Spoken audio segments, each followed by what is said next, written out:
Hi, welcome today. My name is Bernard Newmeyer, member of the Respect Life Committee. Other members, Dale and Mary Flamond, George and Sherry Simon, Malice and Emmerling, and my wife Patty. We'd like to welcome you to the fourth and final speaker series during Respect Life Month. The topic today is race relations. The goal is to present you with information that will educate you on the topic and motivate you to respond as Jesus, our brother and Savior, would expect you to respond. We have three speakers today that I'm very excited and honored to have with us. Their message will lead us toward that goal. And let me do a quick intro for each of them, and then I'm going to turn it over and just get out of the way. Father Warren Harvey was ordained as the first African-American priest for the Diocese of Little Rock in 1988. From that point, he has served as the bishop's liaison to the Diocesan Council for Black Catholics. Until 2016, he was assigned as pastor in several parishes and now serves as Catholic chaplain at CHI St. Vincent. He's a native of Conway. Father Harvey is the youngest of 14 children and attended an all-black Catholic elementary school and an integrated St. Joseph High School. He earned his LPN from UCA and worked as an ER nurse before attending Notre Dame Seminary Graduate School of Theology. Okay, and Father Joe Friend, he was ordained a priest on August 15th of this year. His interest in black Catholics in the Diocese of Little Rock was sparked by a conversation with a black friend, which made him wonder why he had never encountered black Catholics. Subsequently, Father Friend wrote his final thesis for his bachelor's in sacred theology entitled The Diocese of Little Rock and the Struggle for Desegregation 1952 to 1972. Father Friend grew up in Little Rock, attended Christ the King here. His father is a pediatric dentist, and his mother passed away while he was in seminary. He has a brother who is a fellow priest and a sister who teaches at CTK. And finally, we have Hyginus Eucatike. I think I said that right. Where's Hyginus? I see you, okay. He's originally from West Africa, came to the United States in pursuit of education in 1980. For over 30 years, he and his wife have been members of Our Lady of Holy Souls Catholic Church. Their son is a graduate of Holy Souls and of Catholic High. Hyginus is a psychological counselor at the University of Arkansas at Little Rock, where he serves on the Chancellor's Diversity Council and Racial Barriers Committee. He is also the chair of the Igbo Catholic Church in Arkansas. And let's get started. Father Harvey, would you lead us off with a prayer, please?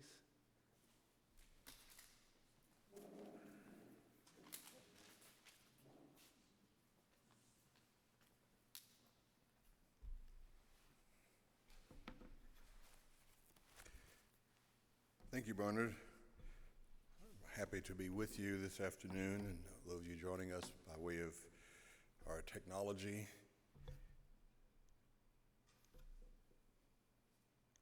One of the things that, to quote the Conference of Catholic Bishops from the Ad Hoc Committee on Racism, about 3 years ago, they wrote that racism has rightly been called America's original sin. It remains a blot on our national life and continues to cause acts and attitudes of hatred, as recent events have made evident, of which you're all aware. The need to condemn, to combat the demonic ideologies of white supremacy, neo-Nazism, and racism has become especially urgent at this time in our history. Our efforts must be constantly led and accompanied by prayer, but they must also include concrete action. As a people of faith, let us call on the divine physician, Christ the Lord, to heal the wounds of racism throughout our land. Let us pray. Father God, wake us up. Wake us up so that the evil of racism finds no home within us. Keep watch over our hearts, Lord, and remove from us any barriers to your grace that may oppress and offend our brothers and sisters. Fill our spirits, Lord, so that we may give services of justice and peace. Clear our minds, Lord, and use them for your glory. And finally, remind us, Lord, that you said, "Blessed are the peacemakers, for they shall be called children of God." Through Christ our Lord. Amen. Father, the Son, Holy Spirit. Some of you may have heard already, today in Rome, the Holy Father, Pope Francis, named, I think it was 15 new cardinals. And one of the cardinals is a bishop I've known for many years. He's currently the Archbishop of Washington, D.C., Archbishop Wilton Gregory, formerly the Archbishop of Atlanta, Georgia. Bishop Gregory, of course, is a liturgy expert, very, very nice guy, and very intelligent. So we congratulate Bishop Gregory, Archbishop Gregory, Cardinal designate now, as the first African-American cardinal ever in the College of Cardinals. So we're very proud. I'm very proud, and I think we are very proud to have him be elevated to that position. I am a man of color. Can't change that. As Bernie mentioned, I'm from Faulkner County, Arkansas. 10 boys, 4 girls, Catholic daddy who converted to Catholicism when he was about 9 years old. Had 13 of the 14 kids baptized Catholic. My oldest sister became Baptist like my mom. My mom was called Primitive Baptist, a very old-fashioned Baptist denomination. Her father and her grandfather were Baptist preachers. On most Sundays growing up, I would go to Mass with Dad and my other siblings, then come home, eat breakfast, and because I was a baby, I had to go to church with Mama because she had to watch me. And so I got 2 different religious experiences pretty much every Sunday growing up that has helped to make me what I am today. I am an individual. I am unique. But I am not an isolated reality. I am part of a long line of people who have experienced oppression, humiliation, degradation, and anger that we've come to know as racism. I am a student of history, and wherever I go, I carry within me an historical reference that has a bearing on what I say and how I do things. This afternoon, I want to give you a glimpse of what is contained within this group of people that you know of as African Americans. This nomenclature has not always been the case. The naming of people of color is an ongoing development. And this ongoing process has helped us, all of us, to come to an understanding that people of color brought from the continent of Africa are first and foremost people. For the most part, white people in general don't think much about all these things being a part of a group, let alone an individual person. But every African American has these components that make us who and what we are. Take, for an example, an automobile. It has within it the roots of earlier inventions. The car, truck, or SUV that you drove here this afternoon contains within it, in some form or fashion, the first steam-powered automobile capable of human transportation in 1769.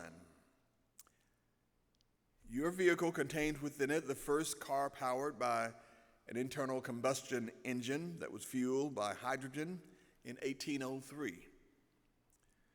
Your vehicle contains the first industrially applied internal combustion engine in 1823. Your vehicle that got you here contains the first combustion engine powered push cart, they call them, in 1870. The first petroleum powered vehicle in 1882, which was a tricycle, all within your vehicle. Your vehicle contains the first production vehicle powered by a single cylinder 4-stroke gasoline engine that came out in 1885 by Mr. Carl Benz. And your vehicle contains 4-wheel gasoline-driven automobile that came out in Britain in 1892. Your automobile also contains within it, in some form or fashion, the first automobile to be mass-produced on a moving assembly line in America in 1908 by Henry Ford. Probably all of us here today have had the opportunity to fly on an airplane. And every airplane has within it the roots of earlier inventions, whether it be a small propeller plane or jetliner.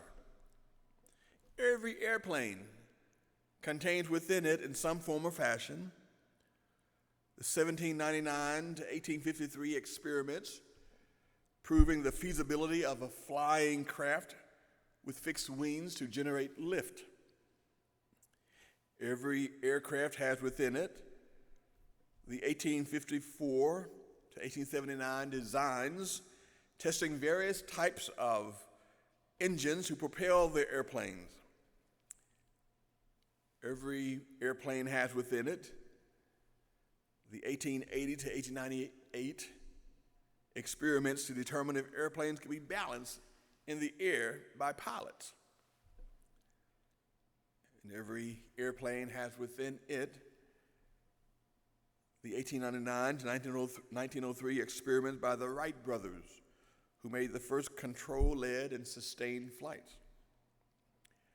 These are examples of two pieces of machinery, the car and the airplane, that we know a lot went into the making of what we have today as modern automobiles and modern jetliners and space vehicles. Now, what about people? Black people in particular. We have witnessed a progression of a group of people from slavery to freedom over the past 400 years. Just as the nomenclature of automobiles and airplanes have changed as development progressed, so has the nomenclature of a people who were stolen from their homeland, sold into slavery, fought and died for freedom and opportunity. In 1619, the White Lion, a privateer ship, brought the first Africans to Virginia in August of 1619. Though the Africans were initially sold as indentured servants, It is regarded as the origin of enslaved Africans in English colonies in mainland North America. The governor of Virginia bought the 20-odd Negroes, they were called, aboard in exchange for victuals or food. They traded food for the slaves. Such a trade had never before occurred in English North America, making this an ignominious milestone. At the very least, 1619 represented a landmark in the long history of slavery in European colonies and the beginning stages of what will become the institution of slavery in America.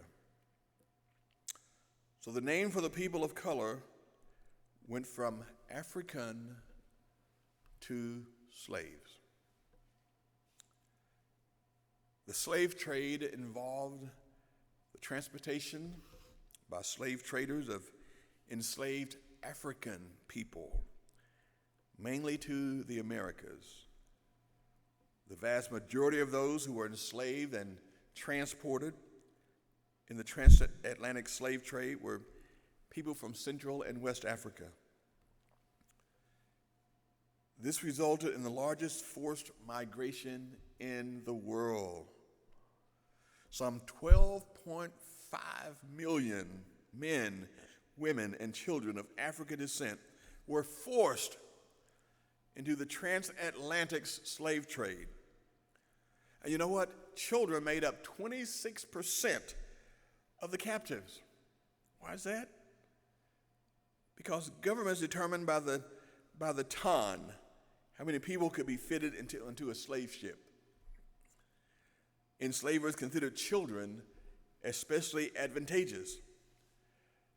They could fill the boat's small corners and places, allowing more human capital in the cargo hold. Africans were crammed into the ships with no knowledge of where they were going or if they would be released. Overheating, thirst, starvation, and violence were common aboard slave ships, and roughly 15% of each ship's enslaved population died before they ever reached land. Suicide attempts were so common that many captains placed netting around their ships to prevent loss of human cargo and therefore loss of profit. Enslaved people did not meekly accept their fate. Approximately 1 out of 10 ships experienced resistance, ranging from individual defiance, like refusing to eat or jumping overboard, to full-blown mutiny. Enslaved people were valued at every stage of their lives, from before birth until after death. Slaveholders examined women for their fertility and projected the value of their true future increase, children. As the slaves grew up, enslavers assessed their value through a rating system that quantified their work. Thus, you get a glimpse of the African people now called slaves. From there, as far as the naming is concerned, it went to another name, Negro. When the word Negro first appeared in print in English in the mid-16th century, the word was nearly always capitalized. Hear that? 16th century, always capitalized, the Negro, like African. The spelling Negro, uncapitalized, first appears toward the end of the 18th century. And the uncapitalized form remained standard until the 20th century.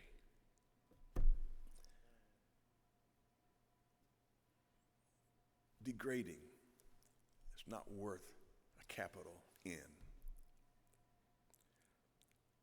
Three very important recommendations for the capitalized form come from W.E.B. Du Bois, an American sociologist, socialist, historian, civil rights activist, author, who said, "I shall moreover capitalize the word because I believe that 8 million Americans are entitled to a capital letter." Harper's Weekly, speaking of Booker T. Washington, the founder of Tuskegee Institute, a trade school for African Americans. He said, Professor Booker T. Washington being politely interrogated as to whether Negroes ought to be called Negroes or members of the colored race, has replied that it has been his own practice to write and speak of members of his race as Negroes, and when using the term Negro as a race designation, to employ the capital N. The New York Times in 1930 said that Negro, with a capital N, is now added to the list of words to be capitalized. It is not merely a typographical change.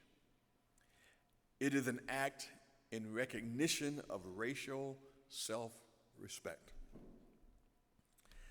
And of course, we all know the slang word that developed from the word Negro, the N word. Degrading, humiliating, causes a lot of anger inside people of color to hear that word.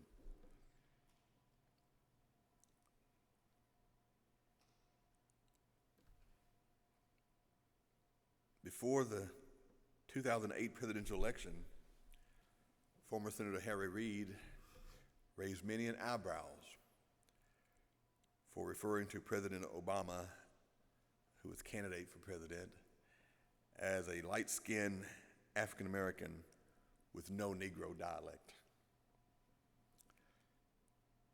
Senator Reid later apologized for his comment.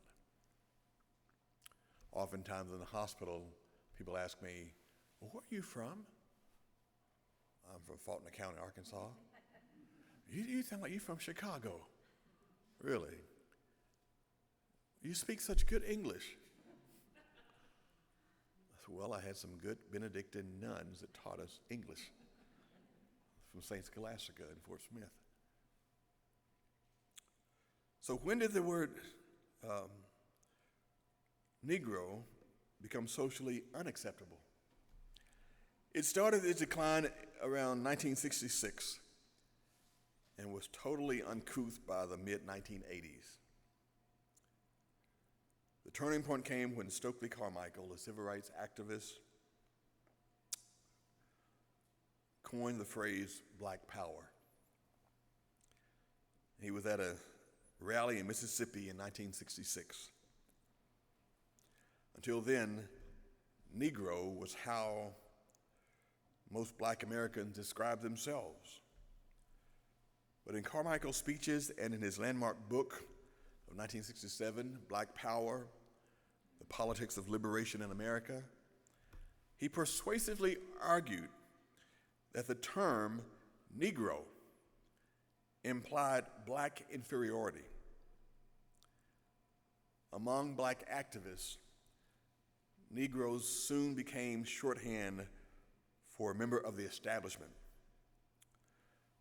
Prominent Black publications like Ebony switched from Negro to Black at the end of the decade, and soon many people followed.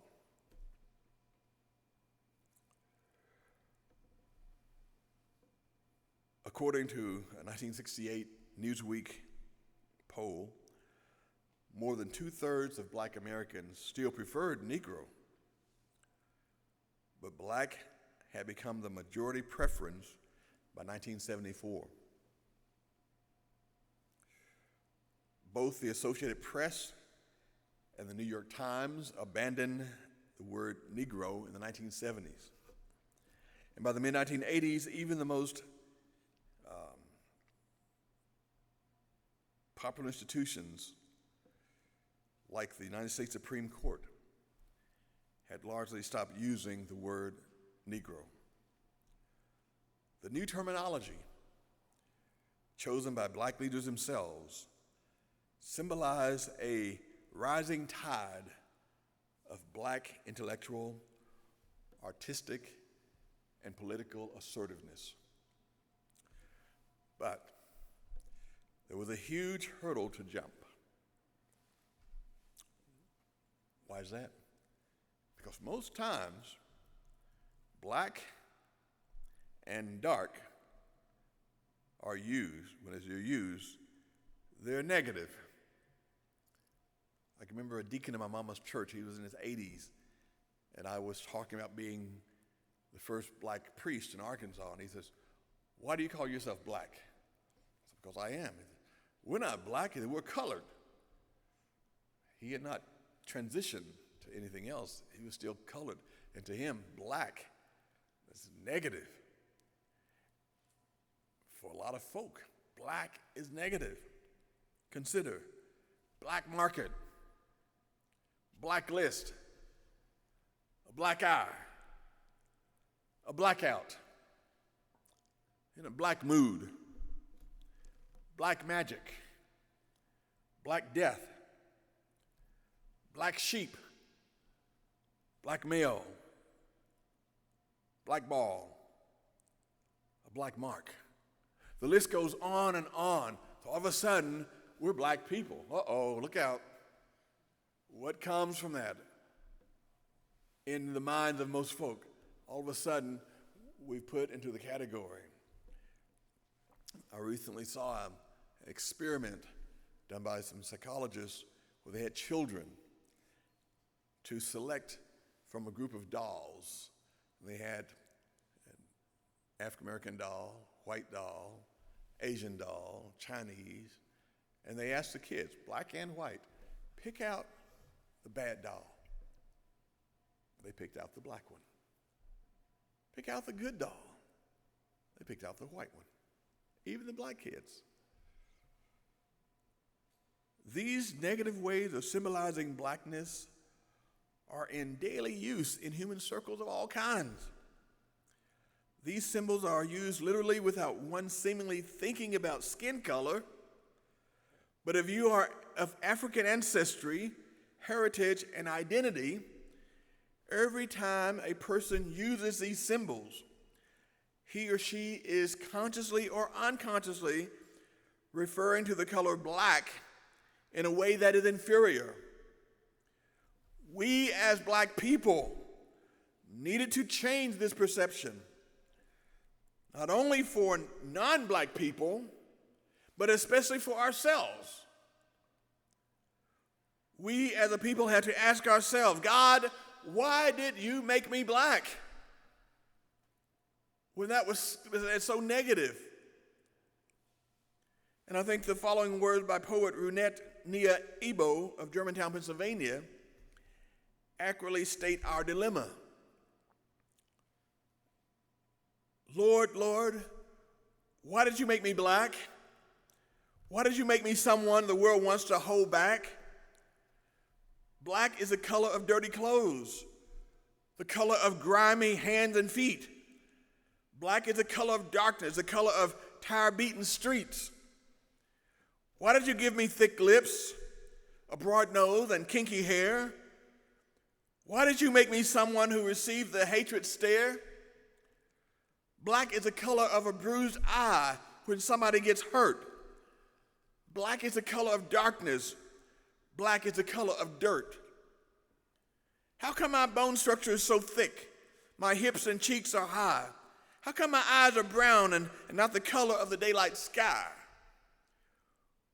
Why do people think I'm useless How come I feel so used? Why do some people see my skin and think I should be abused? Lord, I just don't understand. What is it about my skin? Why do some people want to hate me and not know the person within? Black is where people are listed when others want to keep them away. Black is the color of shadows cast. Black is the end of the day. Lord, you know my own people mistreat me, and I know this just isn't right.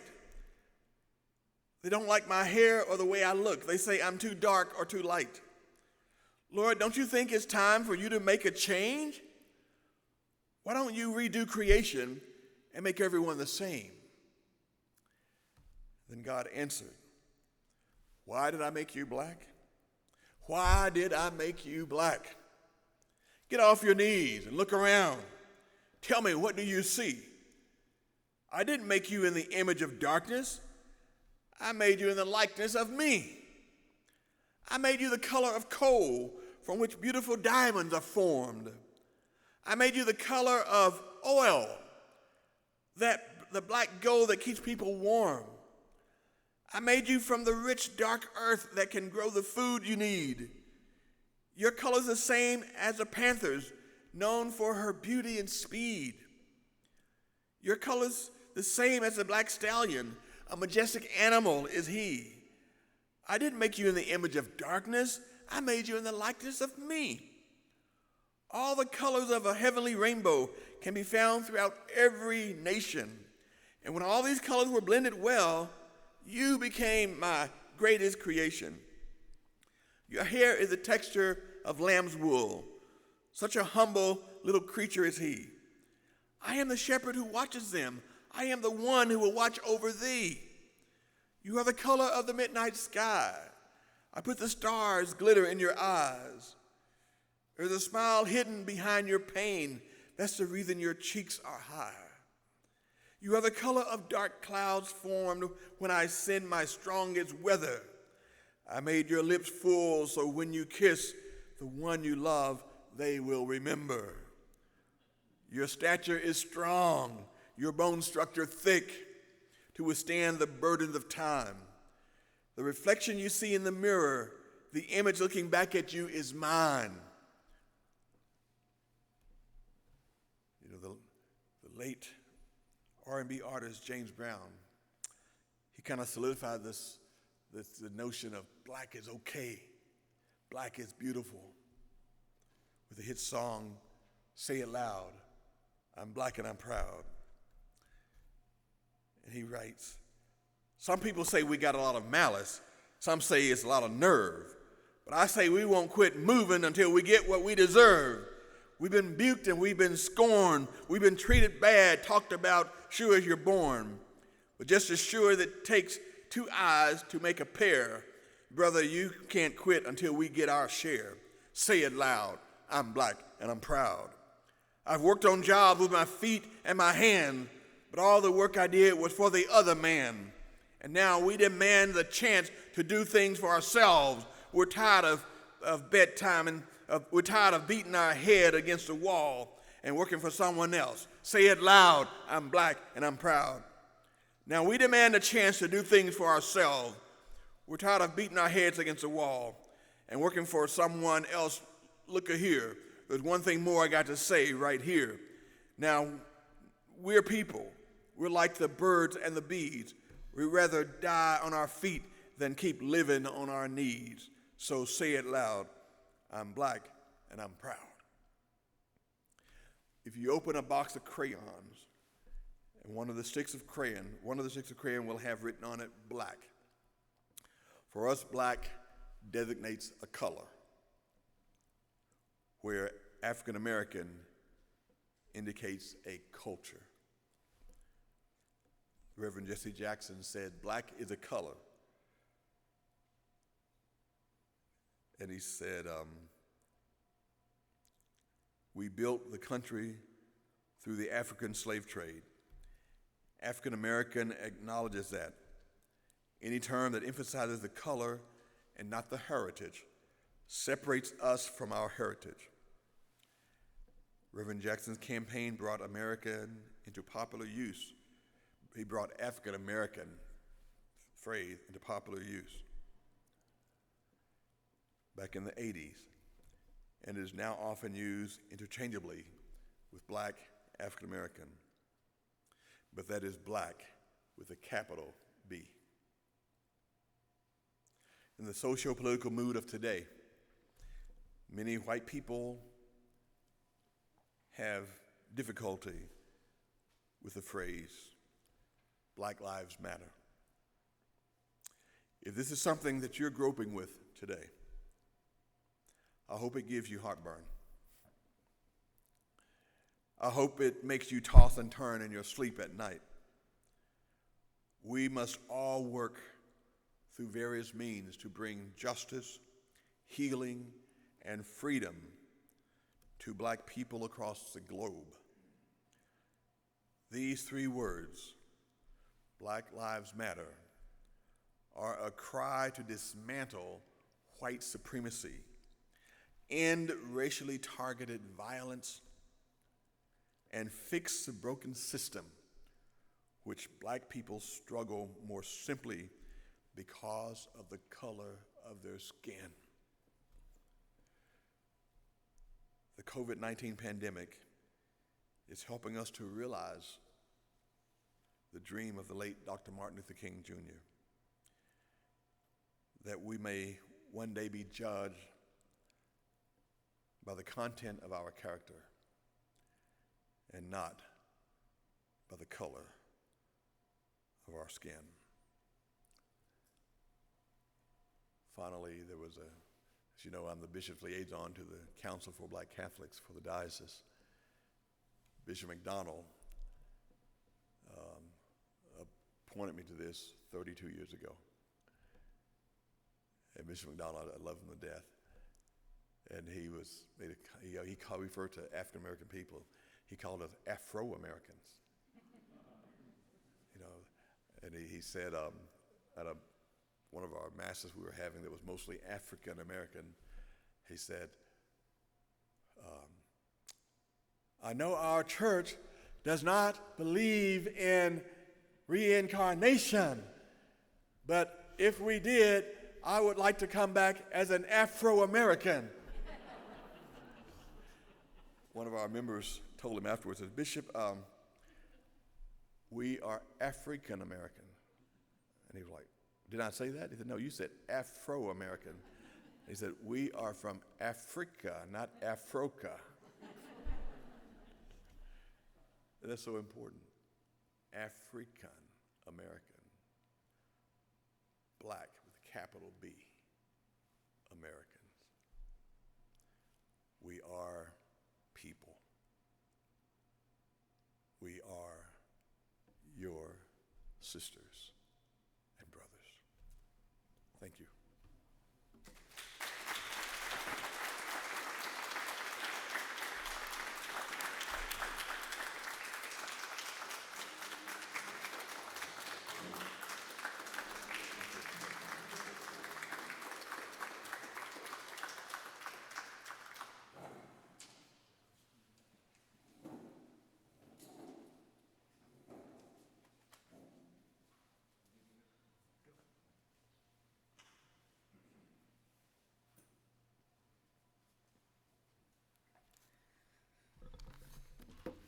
Good afternoon. My name is Father Joe Friend, son to this parish. Getting emotional saying that. It's cool to be here. Father Harvey has been awesome to reach out to. And, as he mentioned earlier, how I got kind of caught into this, what started in my heart, why I wanted to start looking at the history of our diocese and black Catholics was in a conversation I had with a good friend of mine, Alan Mays. And we played baseball together, and what's wild is I just finished my last mass up in Center Ridge today, and I was on my way down here for this talk, and my phone started ringing, Alan Mays. He had no idea this was happening and called me, so we had a good laugh about it. But we met up together. It was at the end of our college, or we were in our sophomore year in college, and we met up at the batting cages. We grew up playing baseball together. And we started with some tee work. I hit a few, he hit a few. And, I don't know what happened, but we just kind of looked at each other and we said, man, that was wild as kids. I would go to your neighborhood, you'd come to my neighborhood, and totally different experiences. And Alan, told me one time, he talked about that hatred stare. That when he would come to the grocery store with me or go to the restaurants or the areas that I lived in, I'm a white man. I'm from an upper class neighborhood, a middle class neighborhood out in Chenal. And when he would come to these areas, he realized that people would look at him a little longer. And he had to grow up with that, insecurity of, I'm just being looked at with that stare. And it's something that as a kid, I had no idea was present. I just thought it was my buddy with me, but it was a big growing moment for me. It was a moment in that conversation where I knew that I had to seek to encounter. That's what our Pope calls us to do in his newest encyclical, and I'd like to start with a paragraph from the newest encyclical on fraternity. Our Pope says, in today's world, the sense of belonging to a single human family is fading, and the dream of working together for justice and peace seems an outdated utopia. What reigns instead is a cool, comfortable, and globalized indifference, born of a deep delusionment concealed behind a deceptive illusion, thinking that we are all powerful, while failing to realize that we are all in the same boat. This illusion, unmindful of the great fraternal values, leads to a sort of cynicism, for that is the temptation we face if we go down the road of disenchantment and disappointment. Isolation and withdrawal into one's own interest are never the way to restore hope and bring about renewal. Rather, it is closeness. It is the culture of encounter. Isolation, no. Closeness, yes. Culture clash, no. Culture of encounter, yes. As a seminarian, as I was being formed and I was talking with my buddy Alan, I realized that we were trained to encounter the Hispanic culture. I've been able to go to Mexico twice. I'd encountered this culture. I've learned Spanish. In many ways, I knew this culture very well. And then I started thinking about it. In my formation, I never got to know black culture. I never encountered black culture. We had no opportunities to do that. It was a loss. And I think that as we continue forward and we, inviting, Father Harvey and the Council of Black Catholics have come for a listening session for the seminarians, I think it's allowed us to see where we need to continue to grow. The only way I knew how to encounter this culture in seminary was digging into the archives. And so today I plan to present an encounter with our history. In the Diocese of Little Rock, you wonder, what is our history with during the desegregation era, during the civil rights era. So I hope today it allows us to inform our hearts what happened in this time period so that we can have this encounter and learn from our experiences. The first slide I have is a literature review. And so if anyone has a pen and paper, these are two awesome resources. Mark Newman, he comes out as the primary historian in this time. He had written a book in the Arkansas Historical Quarterly, as well as a new book that I have up here, Desegregating Dixie. And it's a study of southern dioceses during the time of desegregation. And it shows, how different dioceses went about this great task. Another work that provides us with some of our history is from Mark Wood's Mission and Memory, A History of the Catholic Church in Arkansas. But these are a few sources that, if you'd like to seek deeper research, something to look at. All right.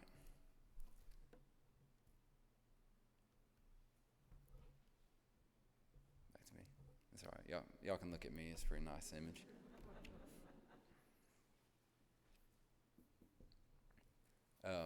But on our next slide, we'll get it going, is some additional information. And it's something cool that if we're seeking any part of our history, you can go to arc.stparchive.com. And there's a search bar there, and you can type in any topic, any word, and it has all the history of the Guardian articles, all the history of the Arkansas Catholic articles there.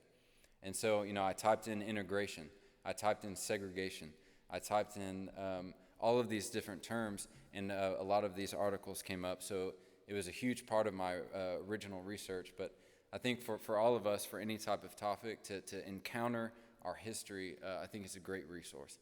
And so this website, and if you miss it, I can email you this link as well. But I just wanted to start with that literature review before we begin our history. Good. All right, one of the central figures in my studies was Bishop Albert Fletcher. Bishop Albert Fletcher was reared in a segregated South. He was the bishop from 1947 to 1972. And man, we look at these things that he was, the context of his time. He was a bishop during the Cold War, during civil rights, the Vietnam War, during Vatican II, tumultuous time in the United States, a time of great unrest. As we look at our history, Bishop Albert Fletcher always called for desegregation, but adopted a gradualist approach, a tokenist approach. And we'll see how this approach has left us not growing. It's left us stagnant. For Bishop Fletcher and for many bishops in this time period, domestic tranquility was key. We can't disturb our social relations. We got to be at peace. We can't challenge each other. And encounter, it scared us. It scared us to encounter each other. And so he held domestic tranquility as key. Bishop Fletcher was bold in many ways. In 1954, he was the only Southern bishop to respond to Brown v. Board of Education. And he released a pastoral letter that was to be read to all the churches, in which he said that it was a mistaken idea. It was a mistaken idea to think that our private schools would continue to be segregated. And later he released a Christmas homily that was read in 1958 to everyone. And then finally, he released a catechism in 1960 that was a study catechism on the issue of race. His one of the biggest parts of criticism for Bishop Albert Fletcher was his timidity. The president of the Council of Interracial Catholics in 1966 said, "He was so intransigent that he almost has to have a ton of bricks fall on his head before he will do anything." Is this timidity that even priests today recall the rift between a clergy that wanted to be more outspoken, that wanted to go to events and encounter black culture, to encounter this culture in these times of the civil rights movement, that created a rift because he was holding back. He was very timid and afraid to act in some ways. Next slide. In 1952, we understand, though, that he was not a segregationist, in that he supported when two African-American girls wanted to go to St. Scholastica.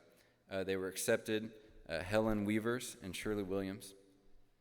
He said that they should do so quietly and without publicity.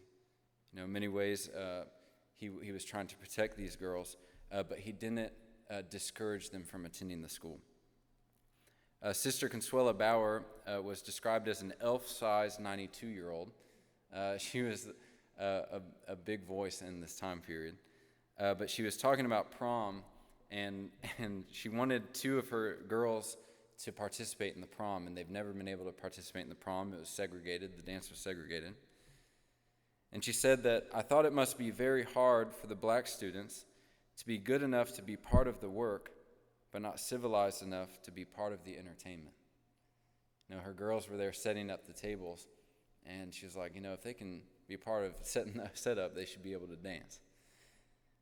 And so she did a little trick, and before asking the bishop's permission, she held on to the letter and sent it a day before the dance so that he wouldn't have time to respond before the dance. She got him in there. Another experience was at a train, and she was taking the girls to a trip, and one of the black girls was with her, and she had her with her, and the person at the booth said, "I'm sorry, you have to get her ticket over there." And she just expressed her great heartbreak that she bought all the girls tickets, and for this one student, she had to walk and wait in line at the black booth to buy her ticket. Finally, at a restaurant experience in Fort Smith, she noticed a few people looking at them. It was their first year that these girls were there, and she noticed that hatred stare. And she said, "All right, girls, when we get up, we're going to shake our chairs a little bit. We're going to make them notice our presence." And so she definitely shook it up.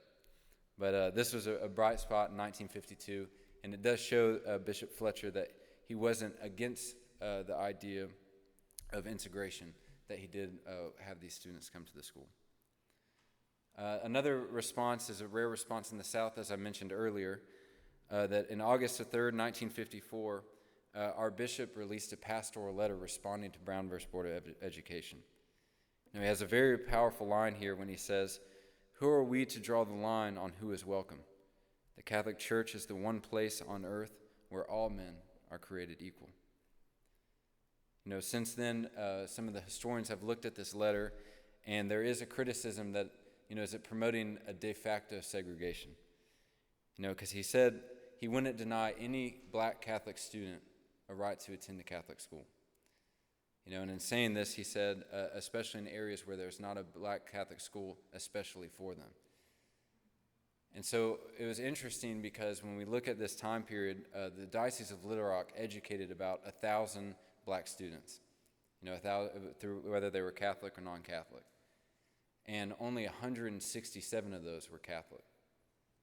And so when you say, any black Catholic student will be able to come to our school, it's eliminating all of those non-Catholic black students in areas all across Arkansas. And so, while the pastoral letter had many good lines, there was a question of where's the rubber hitting the road? Where is encounter happening? We can't just say these things. We got to encounter one another. Claudie Murdoch was a huge writer for Ebony magazine that Father Harvey mentioned earlier. And she actually commented on the Emmett Till case. And she was the writer who was writing letters to our bishop asking, where is the rubber hitting the road? Have you had any students apply to come to your Catholic schools? She was challenging him to encounter the people, to be out there. And he never responded. And those 3 years of silence until 1957 perhaps described that no encounter was happening. And finally, in 1957, we have the Little Rock Nine. We have the Little Rock Nine, and Mark Newman states that the eruption of the Little Rock school crisis that month demanded new sorts of responses by Arkansas Catholics. Our first response was pretty underwhelming, to say the least. It came from Monsignor El Kini. He had a section called Qui Vive, and this was on the front page of all the Guardian newspapers. Now, this is underwhelming. We see some of these lines. He says, "The fear that the intermingling of races might break down social barriers that have always existed, and that as a result marriages might eventually occur between members of the two races. The protection of the girls of the woman of the white race has always concerned the people of the South." What perspective are we talking about here? And you think, when I'm encountering this history, if you're a black Catholic, what's going on in your heart when you read that? Who is valued in that statement? He says the solution is rather obvious and simple. Schools in which the boys and girls are separated. complete avoidance of the issue. Let's just separate them and not worry about how to encounter one another. A little later, the USCCB released an article called Discrimination and the Christian Conscience. They said it is a matter of historical fact that segregation in our country has led to oppressive conditions and the denial of basic human rights for the Negro. We may well deplore a gradualism that is merely a cloak for an action, but we equally deplore rash impetuosity that would sacrifice the achievements of decades in an ill-timed and ill-considered ventures. In concrete manners, we distinguish between prudence and inaction by asking the question, are we sincerely and earnestly acting to solve these problems? I think it's a question that we can all ask ourselves today. Are we sincerely and earnestly acting to solve these problems? One of the darkest parts of our history in a solution to try and seek this problem comes from an editorial written by William W. O'Donnell called America's Race Problem. I kind of want to just let these words encounter us today. Encounter what it would have been like to be a black Catholic in 1959 when this was released. We start with the first of 6 articles. Next slide.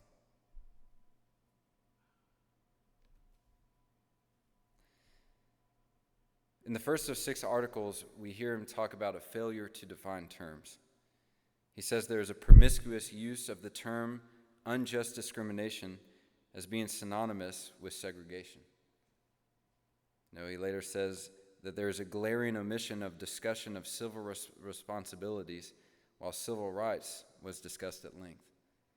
You can almost hear his sentiment here is the same sentiment we hear when people counter Black Lives Matter with all lives matter. Or, yeah, they're saying Black Lives Matter, but what about the violence? It's avoidance. It's like saying, when you hear Black Lives Matter, to say, well, all lives matter. Someone described it like when a wife said, I love you, and a husband responds, I love all people. No, it's missing the point.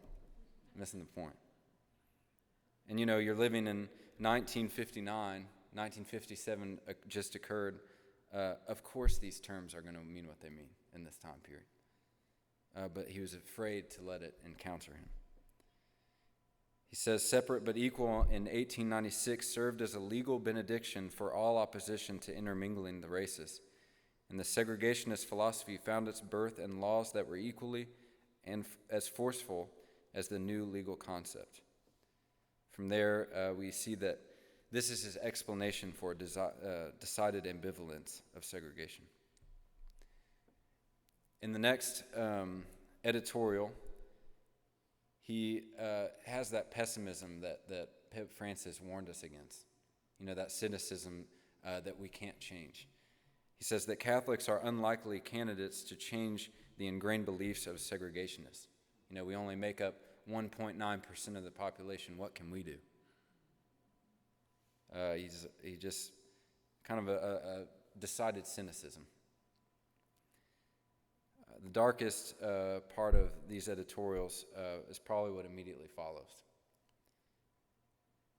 He justified that social circumstances inhibit the sincere segregationist to change, including total integration will wreck the nation's white culture and will bring social chaos. The obvious primitiveness of the mass of Negroes. The often animalistic living conditions that prevail among Negro masses.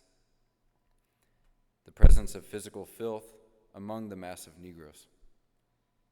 The general lack of ambition and civic interest they display. And while white trash constitute a minority among Southern white people, black trash constitute a majority among Negroes. It is with these racist caricatures that he closes his second editorial, and saying that the sincere segregationist is justified with these circumstances in believing in segregation. In his next editorial, he says that confusion abounds due to experts, those are his quotations, who expound on the morality involved while ignoring the facts of life, the facts that he had listed for us in that second editorial, as they made judgments on the mass of American Negroes in terms of the culture of the minority. Many have correctly convinced themselves that circumstances alter cases. And for this reason, color is not the sole reason for segregation here. The Catholic Church does not and cannot teach that one must expose himself or his children to physical or moral dangers in the interest of racial peace.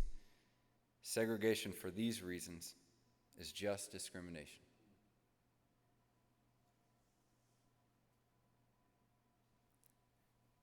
His next editorials, the fourth and fifth editorials of 6, he says there are many reasons that no one should expect a reversal of the segregationist attitudes, simply because the Supreme Court has reversed a long-standing interpretation of the law. We should consider the discomfort and unhappiness the white person experiences when he is forced to attend the same schools with Negroes. Domestic tranquility is essential. As I mentioned, domestic tranquility was king. He says that delaying tactics are entirely justified because of this. And finally, we see where the responsibility was in his 6th of 6 editorials, where he provides us with a 5-step solution. And we see where the responsibility lies here. He says we must raise the moral standards of the mass of Negroes, create a sense of personal pride among Negroes, commensurate with that which exists among Caucasians, create in the mass of Negroes a genuine sense of ambition, civic pride, abhorrence of dirt and immorality. We must create a general yearning among Negroes for education, and create among Negro masses a willingness to carry out their full share of tax and other civic burdens. No token integration is the law until equality is reached, however remote that day will be. We see here where he's placing all the responsibility. I don't even think I need to provide an explanation. My goal today was let those words encounter our heart. Many people today think that these sentiments are no longer there, and we see that this is in 1959, 1960. These are still forming our hearts. We have to be aware that many of our parents would have been reading these articles, these editorials.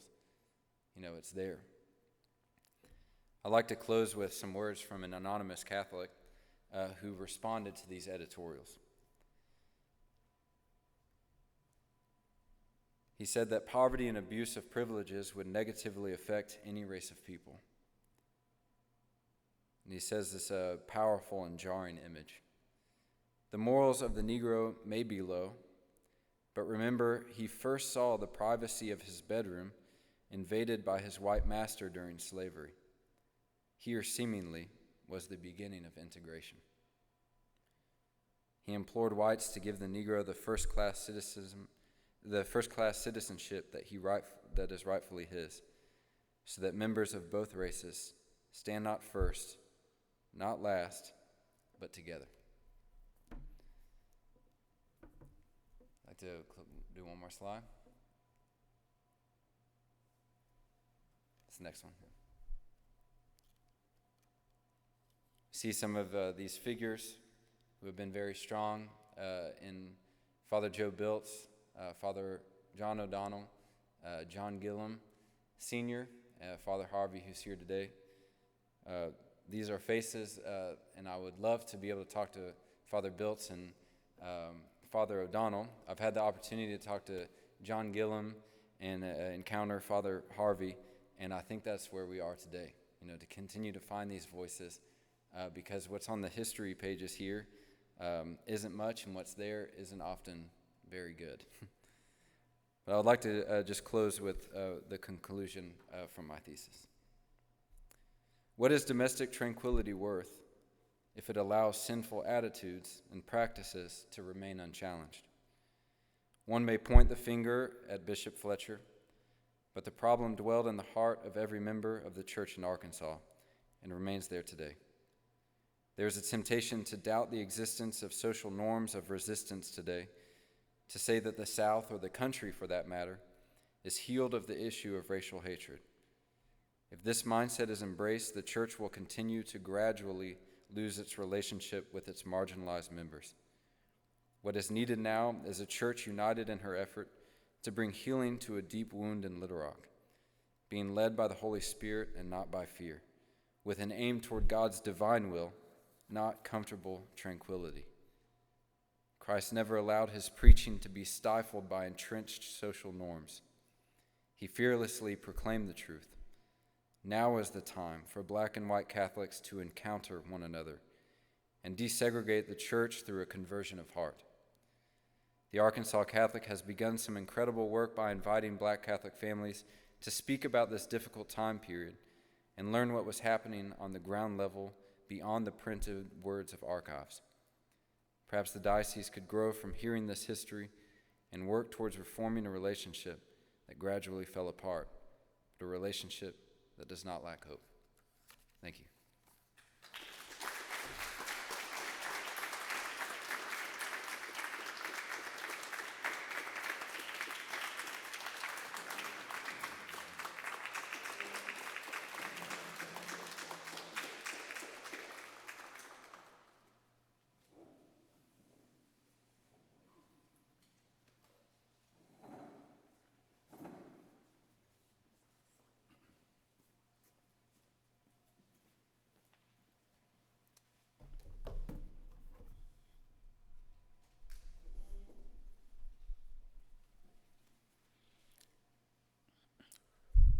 Good afternoon, everybody.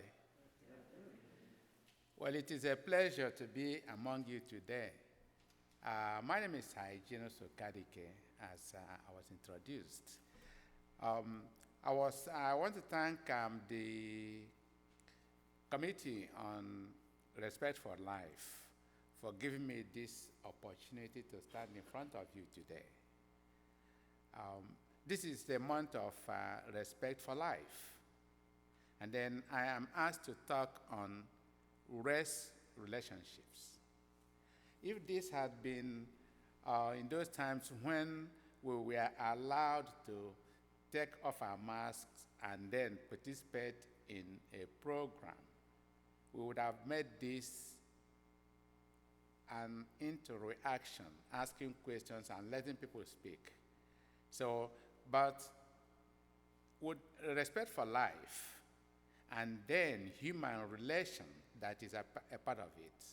Let's look at, we have seen priests speak. Well, as a layperson, it is very difficult to just speak after priests have spoken. But what I'm going to do is, I'm going to look at race relationship from what Christ taught us. What does the Bible tell us about race relationship? Because we have different definitions of race. What actually does it mean to be a part of each other? We are told that race relationship is between members of more or two areas, communities. Since the beginning of life, we have been taught about race. If we look at the world, we have the African race, like the priest said. We have the Asians, we have the Europeans, we have the different, when we count them, we have so many races. Then what we are going to look at is, how does this race relate to each other? As Catholics, today we are working on or celebrating respect for life. Why do we celebrate the respect for life? We are celebrating this in October, the whole month, showing how the unborn child, if a child is allowed, after we believe that life starts from conception, if you allow the child that is conceived to develop, grow, when a birth is given, it's going to be a human being. And then we have responsibility to protect, to respect the dignity of this unborn child. The unborn child is helpless. Then as Catholics, we believe that yes, this child has to be protected. And then when the child is born, how do we relate to the child that is born? Race relationship and respect for life, to me, have a balance. So what do we do in order to protect the human being? A respect for life is a manifestation of the relationship of the defenseless, as I have said. How does this relate to respect for human life? What it does, as I said earlier, is the fact that we are defending the child that have no power. Let us look at, in the world, since the beginning of time, race relationship has always been problematic. Let's think as far back as the Jews and the Germans. What did Hitler do? What did he create? A race relationship that brought one another at dagger's point. A couple of years ago, most of you may have heard about the Tutsis and the Hutus, the genocide that was committed there, race relationship. Of course, we always hear about the Arab-Israeli conflicts, the Israeli-Palestinian conflicts. And then let's bring it home to us here, the U.S. white and black racial tensions. Because I am not going to talk about the politics and what we are just experiencing when it comes to the racial tension in the country. What I am looking at today is to talk about how did Christ look at race relationship. Christ, when he was teaching, he was always throwing questions. He was always, the Jews wanted to make sure that they would catch him. And then we have these times when he showed us how we need to deal with racial issues. Even today, during the first reading of the Mass today, it talks about race relationship and how we have to be nice to people who are not even a part of us. Of course, if we look at what is going on now in the country, how people in power talk about race, try to instigate, try to make things really polarize the relationship between one people and another. So let's look at how Christ showed us how we need to relate to people, how we need to show as Christians that we could ignore the racial boundaries and then cooperate as one another. Let's look at Christ and the meeting of the lady at the well.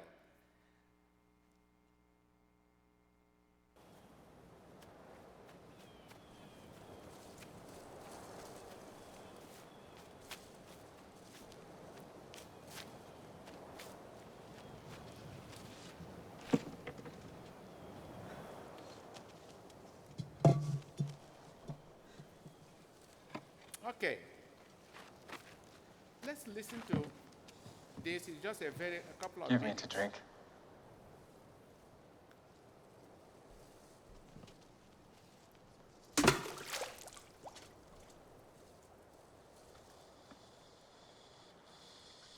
How is it that thou, a Jew, askest drink of me which am a woman of Samaria. The Jews have no dealings with the Samaritans. If thou knewest the gift of God, and who it is that saith to thee, Give me to drink, thou wouldst have asked of him, and he would have given thee living water.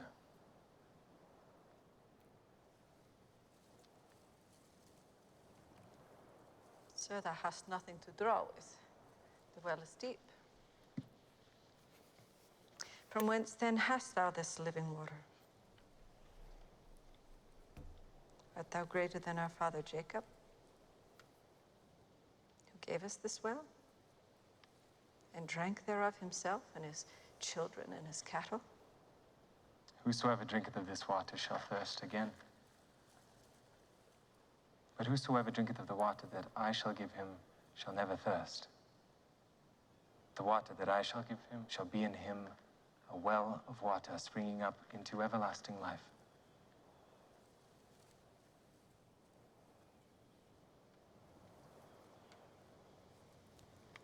Okay. Sir, give me of this water, that I thirst not, neither come hither to draw.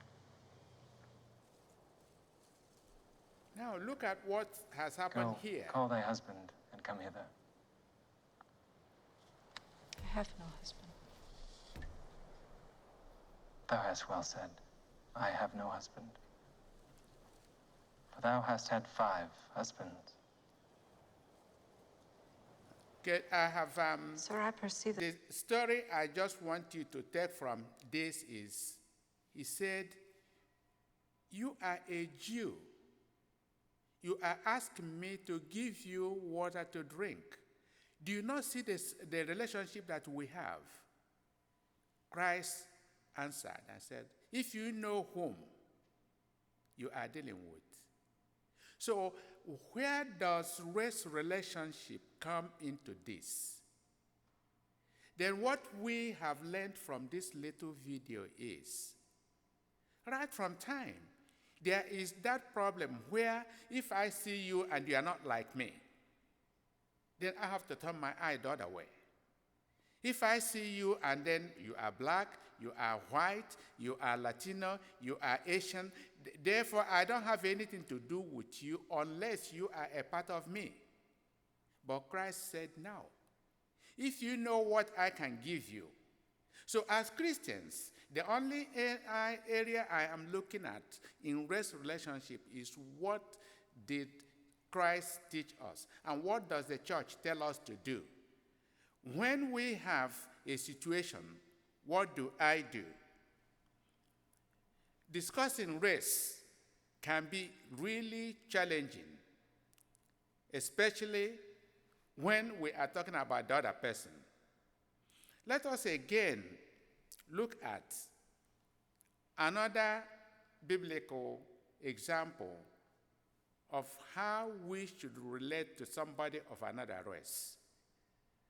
Let's look at the story of the Good Samaritan.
Now, this video, even though it seems it has lost the speech in it, this is a miracle of mercy. The Jews hated the Samaritans. And then, what did Christ tell the learned lawyer? Was listening to Christ. And he says, Lord, what do I need to do to gain eternal life? He said, love your Lord, and then love your neighbor. And if you do this, you are going to gain eternal salvation. The learned lawyer, as proud as he is, says, hey, I have done all this. What is left next for me? And this is where this story came in, where Christ spoke about the Good Samaritan who was traveling, fell around robbers, and then a Levite came by, passed by, a priest came and passed by, and then a Samaritan came and saw this and had made compassion on this man, took him to an inn, got him bandaged up, and then told the innkeeper, here are a couple of dollars, take care of him. When I come back, if this did not pay the bill, I'll give you the rest. Then what lesson does this tell us? What does it teach us? What this teaches us is that divide that we have always had. Oh, you are not a part of me. If you are not a part of me, I don't have any responsibility for you. Who is my neighbor? I would like you to pass this out for me, sir.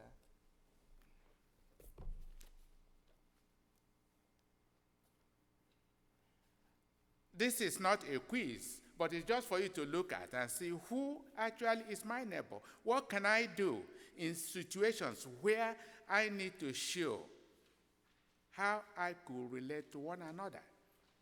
Many a time, what we do is racism ignites conflict. It brings challenges. In today's world, what we need to try to do is to see is, where do I play a part in relating to one another, in relating to people who are around me?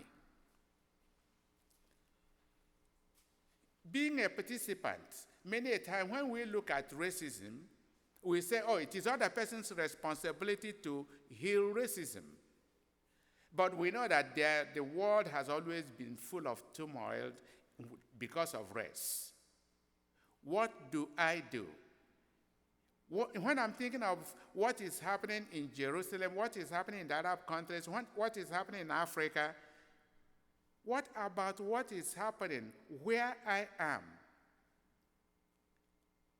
As a Catholic, you go to church.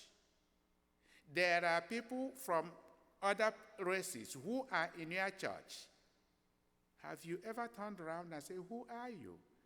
Welcome to this church. How do I increase my relationship with you? How do I better my understanding about you? This is, as far as I'm concerned, racism and then dealing with race issues starts with me.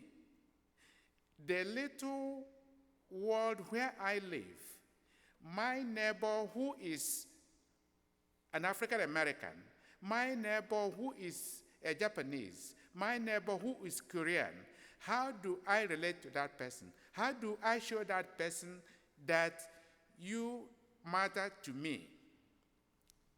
Then the healing of racism starts from me. When I am thinking of the next person, the other person is the one who is going to do it, then I am the one who is ignoring what is happening around me.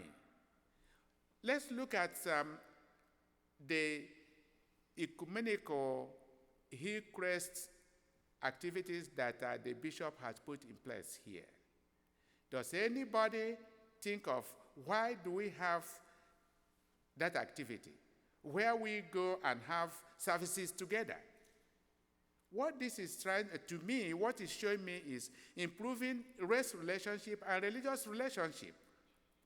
When you participate in any of these activities, when you see me, just like today, if any member here sees me the next time, I am now a part of you. You may say, oh yes, I knew that person somewhere. If I'm having difficulties, you will stand out and help me. That's how the race divide, how we bridge it. Because many a time we are always thinking about it is the other person that is going to start the healing. But no, the healing starts with me. How do I show this compassion that Christ has said, look, hey, if you are in need, I am going to be there. The learned lawyer, he says, go now and do this. In conclusion, what I have come to here today to see is just to say, let the race relationship, the healing starts from me by acknowledging the neighbor, the next person, see something and say something. When somebody is being treated in a way you think it should not be treated because of color, because of language, because of different barriers that we create, then this is where we say, no, as a Christian, I need to stand up and show that something like this should not be left unspoken about. I need to say, keep always thinking that the race divide, the racial divide, the racial tension has to be lessened. And the lessening of it begins with me, in the little corner where I live. In that way, we will continue to grow in the understanding of each other. Thank you.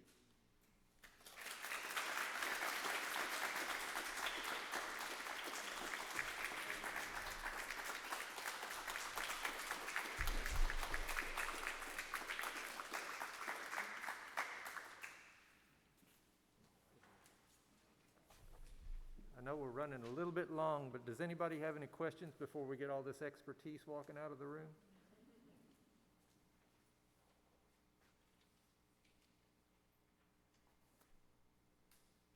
All right. Thank you, Father Harvey, Father Joe, Hygienist. We appreciate your time today, your thoughts, your wisdom. And thank you all for being here today. We appreciate it.